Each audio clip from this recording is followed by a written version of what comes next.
Welcome back to the Bible channel.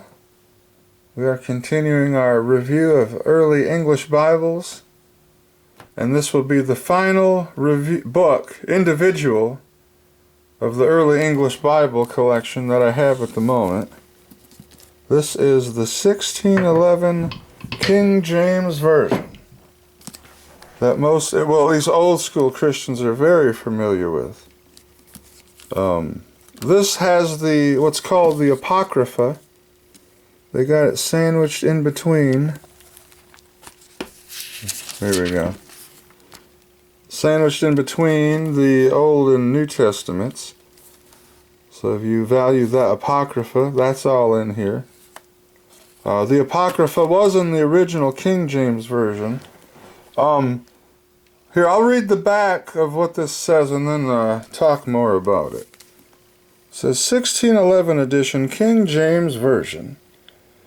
For everyone who treasures the King James Version, for 4 centuries the Authorized version of the Bible, popularly known as the King James Version, has been lauded for its majestic language and stately cadences. This elegant reprint preserves the original 1611 edition, word for word and page for page, in more modern type. See, because originally the original King James Version was in Gothic type, like the Matthew's Bible. I'll show you after I'm done reading this. So word for word facsimile of the original 1611 Authorized version. So that's like kind of true, kind of not, because word for word it's a facsimile, but it's not an actual facsimile because they changed the text to a more modern type that's easier to read. Alright, so original preface and translator's notes includes essays on the enduring importance of the King James and pre-1611 translations. This truly special Bible will delight collectors and everyone who cherishes the King James Version, the most influential English Bible of all time.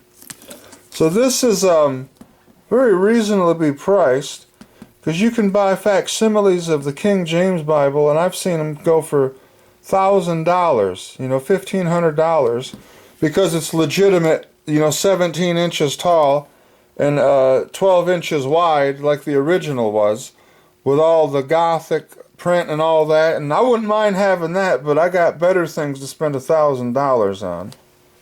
So until that comes, this does just fine. And this Bible reminds me a lot of what this Bible did for the Geneva. How this one is, here I'll turn to, like it has, here, in the beginning God created the heaven. See how it preserves the U as a V and the earth.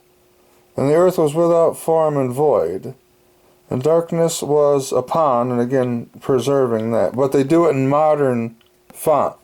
So text-wise it's facsimile, but it's not a true facsimile, because if it was, it wouldn't be in this modern font.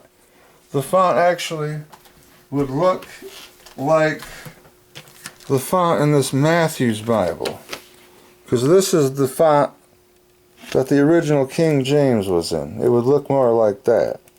And like I said, you can buy replicas of the King James like that if you'd like. If you'd like to spend $1,000 on a replica. If you can, more power to you, go for it. Alright, so let's turn to Revelation.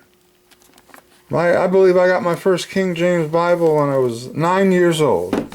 Still have it. A red letter King James. Alright. The revelation of St. John the Divine. So John's not divine. The U's a V, the I's a J. So it preserved the old English spelling of it. That's what I like about this one. Alright.